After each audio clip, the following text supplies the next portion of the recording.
Hi and welcome to another Junk Journal with me session. We're going to be working on 2 of Café Analog's May prompts, and I'm starting off by using a copy of this fabric that I have, this embroidered piece that I had used in my previous journal, but this time I'm using it as a printout that I have printed out myself. So if you have any linens or anything and you have the possibility to just scan them or take a photo and then print them, then that is awesome. Otherwise, you can find plenty of offers on Etsy, and maybe someday I'll have my own, but currently, unfortunately, I don't yet.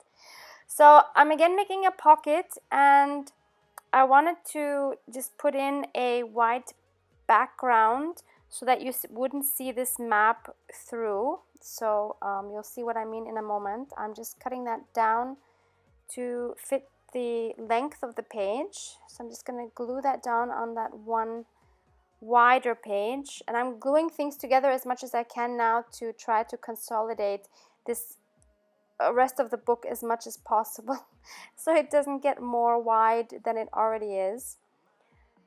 So there, so I'm just going to glue that right on top so that it has the white background.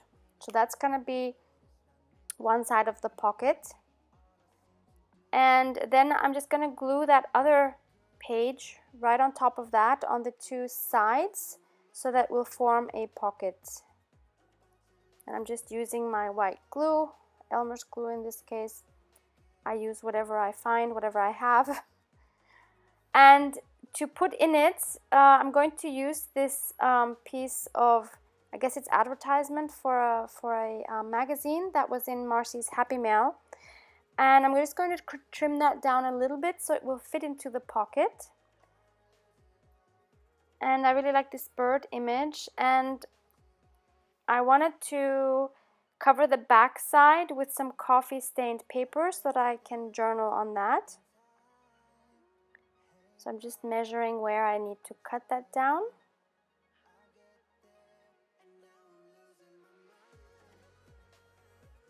And then on the front side, next to that bird image, I'm going to also be using some coffee dyed paper, and I'm going to be using some square dies to put the name of the prompt. And those square dies that I have, I tried finding them, but I actually don't remember where I would have thought I got them from AliExpress, but I have them such a long time, and I couldn't find them in my list of orders from them. So I am linking below some similar squares, but keep in mind they're not exactly what I have, but they are similar enough if you're looking for square dies like this.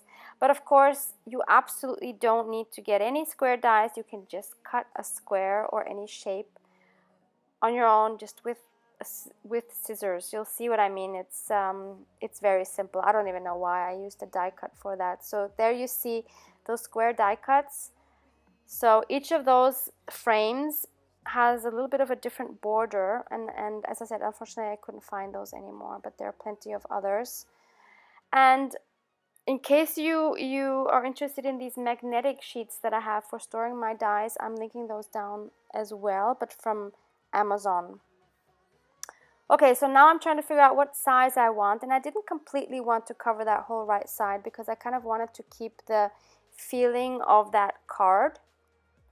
And so I chose one where I would see, where you can still see enough of the card. So you see some of that writing on top and on the bottom still. And now I'm going to choose a smaller one of those. I'm trying to decide on one of 2 sizes here, just to give it a little bit more dimension and interest, I guess. So I'm again running that through my Sizzix die cut machine, which is also linked below in case you're interested. And I am just going to put that on top.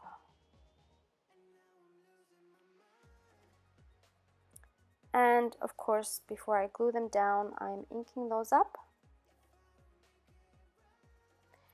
And I believe then I'm going to, so I'm going to check the prompts, and I decide on the one that reads current read, or what does it say? Currently reading. And I decided this time not to stamp it, but to actually write it down.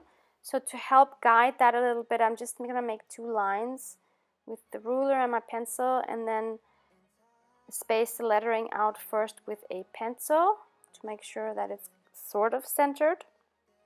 And then I'm going to go over it with a black pen, I think it's a 0.3, and try to write that as neat as I can.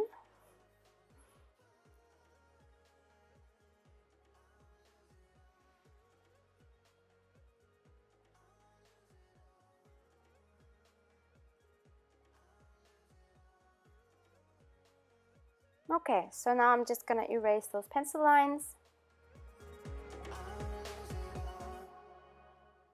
There you go, it's okay. It's not that bad actually. And now I'm gonna glue them on top of each other.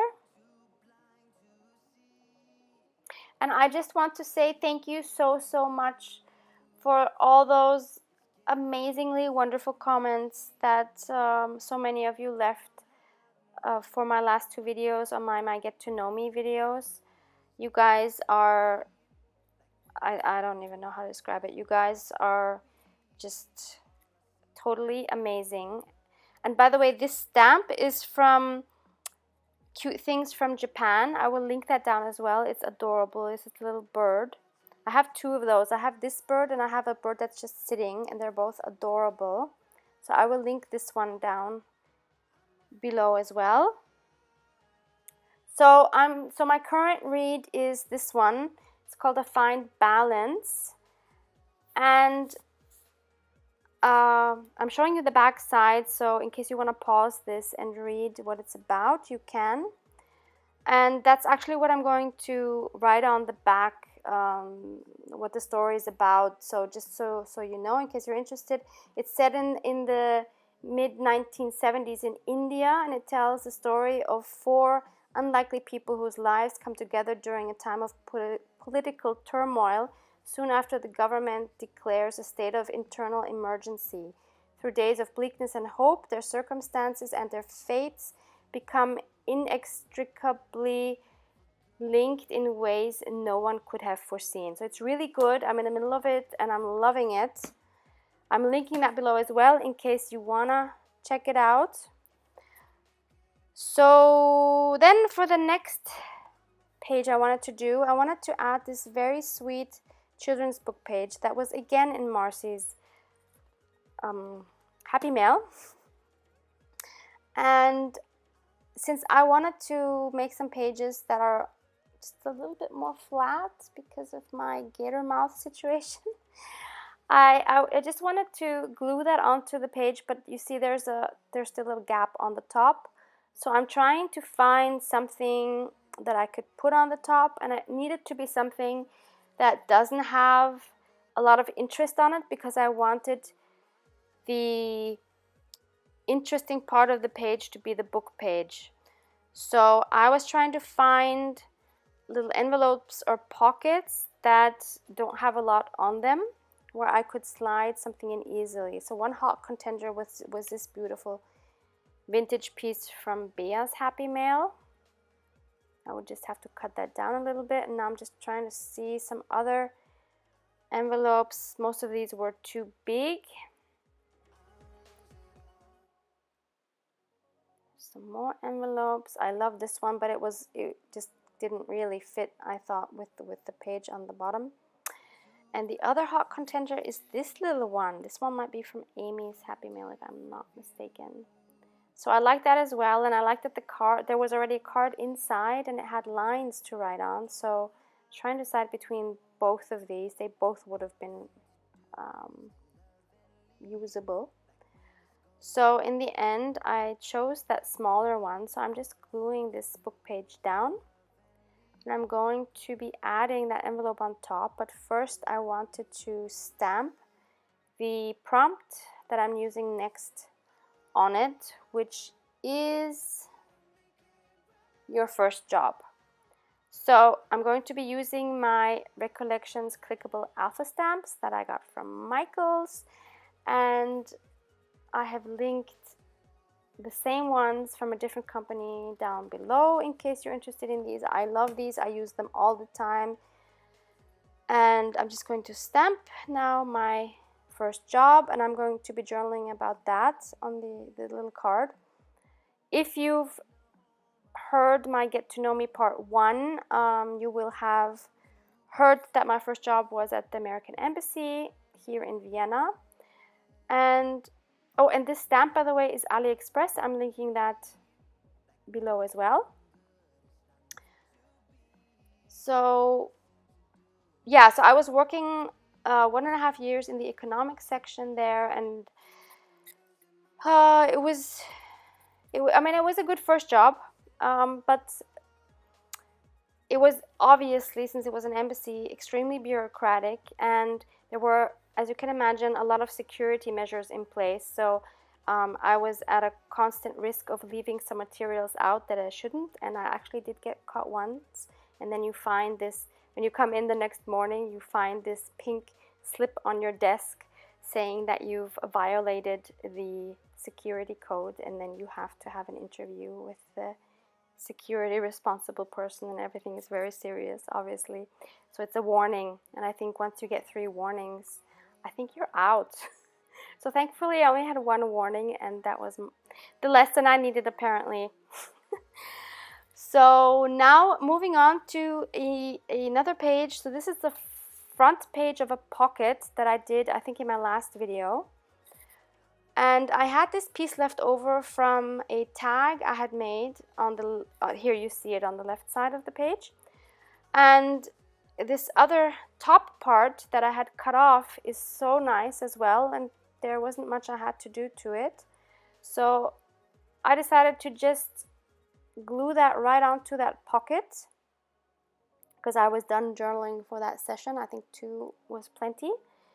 And next, I'm working on this other page, and I'm starting off by adding this beautiful trim that I found on a recent flea market visit. And I also wanted to add a picture of a book page. This is a children's encyclopedia I found, and it's very special to me because I had this as a child, and then I bought it again at the flea market. And it was interesting because this one page kind of fell out on its own, and it has this very cute image of some dolls and some children's toys. So that was kind of perfect because it totally reminded me of my childhood. And I thought that what the dolls were wearing worked really well with that trim that I was adding onto it. So all I'm doing for this page is just pasting or gluing that onto the page. And now I'm just going to glue that trim on as well, so that the red part sticks out of the page, so you can see it also from the other side. You'll see that in a moment, what that looks like. There, it's really cute.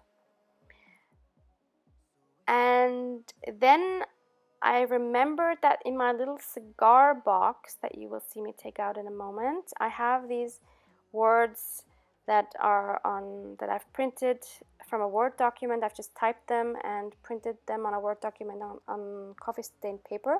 And I remembered that I had this one saying memories, and I thought that was perfect for this page. So I just cut it down a little bit, and obviously I'm going to ink up the edges. And then I'm just going to stick that onto the page. And that page on its own, although I didn't do a lot, is very meaningful to me because of the memories I have from the book. And I don't even need to journal on it, because to me this is enough. So that was the last spread for this episode, and I hope you enjoyed that. I hope you got some new ideas. And I hope to see you back in the next one. I have some more ideas coming up, trying to switch some things up. So hope to see you back here. Thank you so much for watching. Bye.